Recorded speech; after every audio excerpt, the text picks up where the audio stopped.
Napa-walkout si Eliza Valdez matapos sunodin ng referee. Muntik nang mabali ang Ateneo sa lakas ng spike ni Tots Carlos. Walang awa, winasak ni Bea at Denden ang former team nila. Reverse scenario, kung last season nasa top spot ang Creamline at ang Chocomucho ang naghahabol sa standing, ngayon Chocomucho naman ang komportable na standing, habang Creamline naman ang naghahabol ng panalo para makapasok sa next round. Makikita talaga ang importante ng laro na to sa Creamline. Ginamit direkta ni Coach Sherwin ang big guns, Valdez, Galanza, Negrito, Carlos at sinama direkta sa lineup ang mga former players ng CMFT na sila Bea de Leon at Denden Lazaro. Nag-showdown agad ng last conference MVP versus finals MVP. Una, naka-point si Cici Rondina. Sumagot naman direkta si Tots Carlos, tying the game. 1-1. Nanggigil si Tots, muling pumasira ang tenta sa lakas ng palo. Ito ay ka-fifth game in a row na di pa rin naglaro si Catolitino, habang Descheng at Aduque Gonzanya nasa bench lang din due sa mga nakuhang injury. Napahininga na malalim si Tots Carlos. Tinarget ni Eliza Valdez ang ulo ni Kyle Negrito, buti na lang dumukod na lang si Kyle,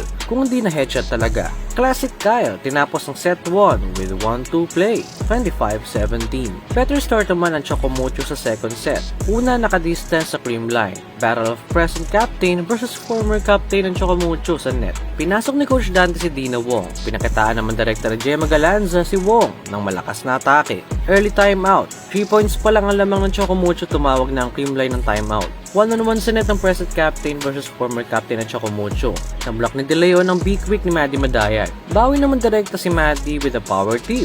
Humabol pa ng stare down si Maddie kay Bea. Pinakaban ng Chocomucho si Meme Vice nang una sila nakakuha ng momentum at nakalamang. And just like that, tayo na ulit ng Chocomucho at Creamline mula sa solid 3-1 run. Napasugan ng direkta si Eliza Valdez sa first referee.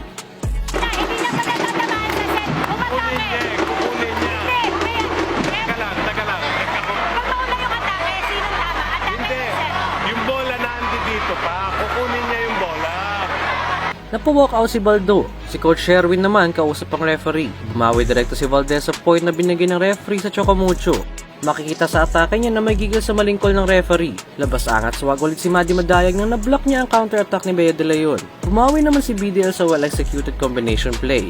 Nilito niya ang blockers ng CMFT para na wala natira mag-block kay Tots Carlos. To shake things up, unusual sub wala sa CMFT, pinasok si Mars Alba kahit nasa loopan ng court si Dina Wong. Pero di mo bra kay Eliza Valdez, ginawang changes ni Coach Dante at tinapos ang set 2 with 25-22. Sobrang dikit ang laban naman sa first minute ng set 3. Must win set para sa Creamline para makapasok sa next round, especially after netong one last game na lang natira versus PLDT high-speed heater. Hiyawan naman ng mga fans ang tinarget ni Gemma Galanza ang zone kung saan nakabantay si Dina Wong. Ang bigat ng mga mukha ni Coach Dante. Di makapaniwala na ipinakita ng team niya sa match na to.